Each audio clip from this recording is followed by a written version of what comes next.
Hi വിവേസ്, ഇന്ന് ഞാനിവിടെ ചെയ്യാൻ പോകുന്നത് വാഴത്തട തോരനാണ്. അതിന് വേണ്ടിയിട്ട് ഞാനൊരു ചെറിയ വാഴത്തട എടുത്ത് വെച്ചിട്ടുണ്ട്. നമുക്കിത് അതിൻ്റെ മുകൾ ഭാഗത്തുള്ള കുറച്ച് സംഭവങ്ങൾ കട്ട് ചെയ്ത് കൊടുക്കാം. എന്നാൽ മാത്രമേ നമുക്കിതിൻ്റെ അകത്തുനിന്നുള്ള വാഴത്തട തോരൻ വയ്ക്കാൻ പറ്റത്തുള്ളൂ. ഇത് ഞങ്ങൾ വാങ്ങിയതാണ് കടയിൽ നിന്ന്. സോ അകത്തുള്ള പുറന്തോടെ എടുത്ത് കട്ട് ചെയ്ത് കളയാം. എന്താ ലാസ്റ്റ് ഇത്ര ഒരു സംഭവം കിട്ടും. അത് നമുക്ക് കട്ട് ചെയ്ത് തോരൻ വയ്ക്കാം. കണ്ടോ, ഇതാണ് നമ്മൾ തോരൻ വയ്ക്കാനായിട്ട് കട്ട് ചെയ്യാൻ പോകണം. അപ്പം നമ്മൾ കട്ട് ചെയ്യുമ്പോഴത്തേക്കും ഫസ്റ്റ് ഇതിങ്ങനെ കട്ട് ചെയ്ത് എടുക്കുമ്പോഴത്തേക്കും ഇതിൽ ചെറിയൊരു സംഭവം വരെ നമ്മളിങ്ങനെ കൈ കൊണ്ട് ചുറ്റിയെടുക്കുക.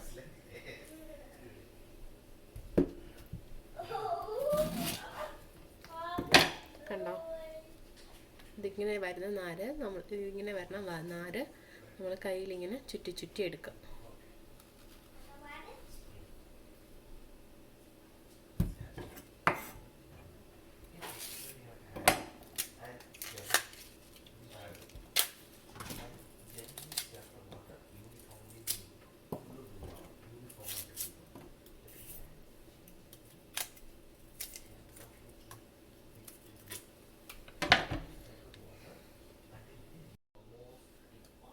ഞാനിതപ്പോൾ ഇത് കംപ്ലീറ്റ് ആയിട്ട് അരിഞ്ഞെടുത്തിട്ടുണ്ട്. ഇനി നമുക്കിത് എങ്ങനെയാണ് കട്ട് ചെയ്യുന്നത് നോക്കാം. തോരൻ വയ്ക്കാൻ കട്ട് ചെയ്യുമ്പോഴത്തേക്കും നമ്മൾ ഇതേപോലെ കുട്ടിയായിട്ട് അരിഞ്ഞെടുക്കുക. കണ്ടോ, എൻ്റെ കയ്യിൽ നമ്മളത് അതിൻ്റെ കറ എടുത്ത് ചുറ്റി എടുത്തത് ഇതൊക്കെ എൻ്റെ കയ്യിൽ ഫുള്ളായിട്ടുണ്ട്. ഞാനിതെടുത്ത് മാറ്റിട്ട് അപ്പോൾ നമുക്കിതെങ്ങനെയാണ് തോരൻ വയ്ക്കാൻ ഇനി കട്ട് ചെയ്ത് അരിഞ്ഞെടുക്കണേ നോക്കാം. ഇത് 2-3 എണ്ണം 3-4-5 എണ്ണം ഇതേപോലെ ചേർത്ത് വെക്കുക. ചേർത്ത് വെച്ചിട്ട് ജസ്റ്റ് നമ്മൾ തോരത്തിന് അരിയുന്ന പോലെ ഇങ്ങനെ കൊത്തി കൊടുക്കാം. ചെറുതായിട്ട് കൊത്തിയിട്ട് ഇങ്ങനെ അരിഞ്ഞെടുക്കാം നമുക്ക്. കണ്ടോ, നമ്മുടെ വാഴത്തട ഞാനിവിടെ അരിഞ്ഞെടുത്തിട്ടുണ്ട്. കണ്ടോ, ഇനി നമുക്കിത് എങ്ങനെയാണ് വേവിച്ചെടുക്കുന്നതെന്ന് നോക്കാം. ഞാനിത് ഒരു പാൻ ഇവിടെ ചൂടാക്കാൻ വെച്ചിട്ടുണ്ട്. അതിലേക്ക് ആഡ് ചെയ്യുകയാണ്. അപ്പം ഞാൻ വാഴത്തട എങ്ങനെ പച്ചവെള്ളത്തിലാണ് വേവിച്ചെടുക്കുന്നത്.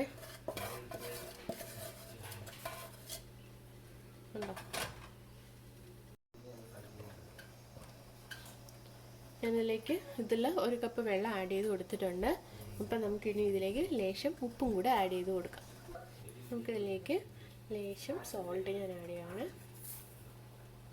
അപ്പം ഞാൻ ഇതിന് ഒരു അടപ്പുകൊണ്ട് അടച്ചു വയ്ക്കുകയാണ്. നമ്മൾ നാട്ടിൽ വാഴത്തട എടുക്കുമ്പോൾ ഒരു കാര്യം ശ്രദ്ധിക്കുക, നമ്മുടെ പാളയംതോടൻ്റെ വാഴത്തടയാണ് കുറച്ചുകൂടെ നല്ലത് കേട്ടോ. പിന്നെ നാണിപ്പൂവിൻ്റെ ഒന്നും അങ്ങനെ ആരും എടുക്കാറില്ല എന്ന് തോന്നുന്നു. പാളയംതോടനാണ് മോസ്റ്റ്ലി എല്ലാവരും നമ്മുടെ തോരനായിട്ട് എടുക്കുന്നത്. സോ അത് നോക്കി എടുക്കുക. ഞാൻ ഇപ്പോൾ വെള്ളം നന്നായിട്ട് തിളച്ച് വരുന്നുണ്ട്. നമുക്കിത് കുറച്ച് നേരം ഇതേപോലെ അടച്ചു വെച്ചേക്കാം. നമ്മുടെ വാഴത്തട ഒന്ന് വെന്ത് വരുന്ന ടൈം കൊണ്ട് നമുക്കിതിൻ്റെ അരപ്പ് അരച്ചെടുക്കാം. അപ്പോൾ ഇതിലേക്ക് ഞാൻ ഒരു 1/2 കപ്പ് തേങ്ങ എടുത്തിട്ടുണ്ട്. ഞാനിത് ആഡ് ചെയ്യാണ്. ഇനി ഇതിലേക്ക് ആഡ് ചെയ്യാൻ വേണ്ടിയിട്ട് ഒരു 2 പച്ചമുളക് ഇവിടെ എടുത്ത് വെച്ചിട്ടുണ്ട്. അതുകൂടെ ആഡ് ചെയ്യാണ്. പിന്നെ ഇതിലേക്ക് ഞാനൊരു ചെറിയ വെളുത്തുള്ളി ഇത്ര എടുത്തിട്ടുള്ള ചെറിയൊരു വെളുത്തുള്ളി 3 കട്ട് ചെയ്തതാണ്. അതും കൂടെ ആഡ് ചെയ്യുകയാണ്. നമുക്കിതിലേക്ക് ഒരു 1/4 ടീസ്പൂൺ മഞ്ഞ ആഡ് ചെയ്ത് കൊടുക്കാം.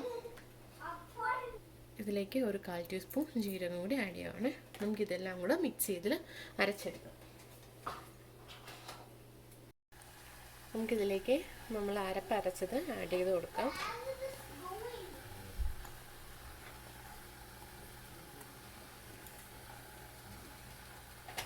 എന്നിട്ട് നമുക്കിത് ക്ലോസ് ചെയ്ത് വയ്ക്കാം. 2 മിനിറ്റ് അങ്ങനെ നടക്കട്ടെ. എന്നിട്ട് നമുക്കിതെല്ലാം കൂടെ മിക്സ് ചെയ്യാം. നമ്മുടെ വാഴത്തടേര വെള്ളമൊക്കെ നന്നായിട്ട് വറ്റി വന്നിട്ടുണ്ട്. നമുക്കിതൊന്ന് മിക്സ് ചെയ്ത് കൊടുക്കാം. നമ്മുടെ അരപ്പ് നമ്മുടെ വാഴത്തട നന്നായിട്ട് വെന്ത് വന്നിട്ടുണ്ട്.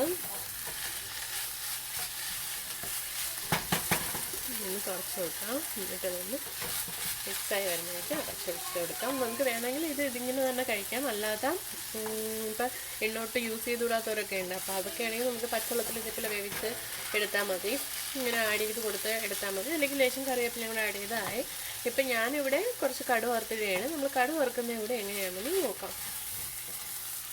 കടുക് വറുത്തിടുന്നത് കുറച്ചുകൂടെ ടേസ്റ്റ് ആയിരിക്കും. പക്ഷേ എണ്ണ കഴിച്ചിടാത്തവരെന്താ ചെയ്യുന്നത്? നമുക്ക് നമ്മുടെ എണ്ണ ചൂടായിട്ടുണ്ട്. ഇതിലേക്ക് ലേശം കടുക് ഞാൻ ആഡ് ചെയ്യാണ്.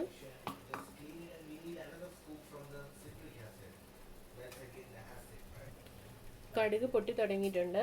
നമുക്കിതിലേക്ക് 1/2 ടീസ്പൂൺ ഉഴുന്ന് ആഡ് ചെയ്ത് കൊടുക്കാം. നമ്മുടെ ഉഴുന്ന് ചെറിയ ലൈറ്റ് ബ്രൗൺ ആയി വരുന്നുണ്ട്. നമുക്കിതിലേക്ക് ഉള്ളി ആഡ് ചെയ്ത് കൊടുക്കാം. 1 സ്പൂൺ ഉള്ളി, 1 ടീസ്പൂൺ ഉള്ളി ഞാൻ എടുത്തിട്ടുണ്ട്.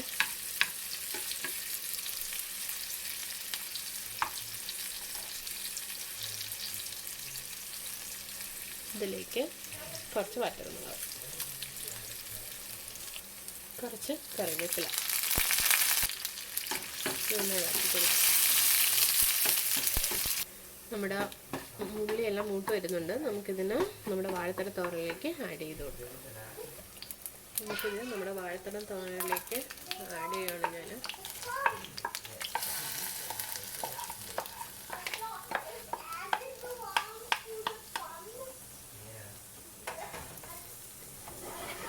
അപ്പം നമ്മുടെ തോരൻ ഇവിടെ റെഡി ആയിട്ടുണ്ട്. നമ്മുടെ വാഴത്തോട് തോരൻ അപ്പോൾ റെഡി ആയിട്ടുണ്ട്. അപ്പം നിങ്ങളും തീർച്ചയായിട്ടും ഇങ്ങനെ ട്രൈ ചെയ്ത് നോക്കുക. ഇഷ്ടപ്പെട്ടെങ്കിൽ ലൈക്ക് ചെയ്യുക, ഷെയർ ചെയ്യുക, സബ്സ്ക്രൈബ് ചെയ്യുക. Thanks for watching.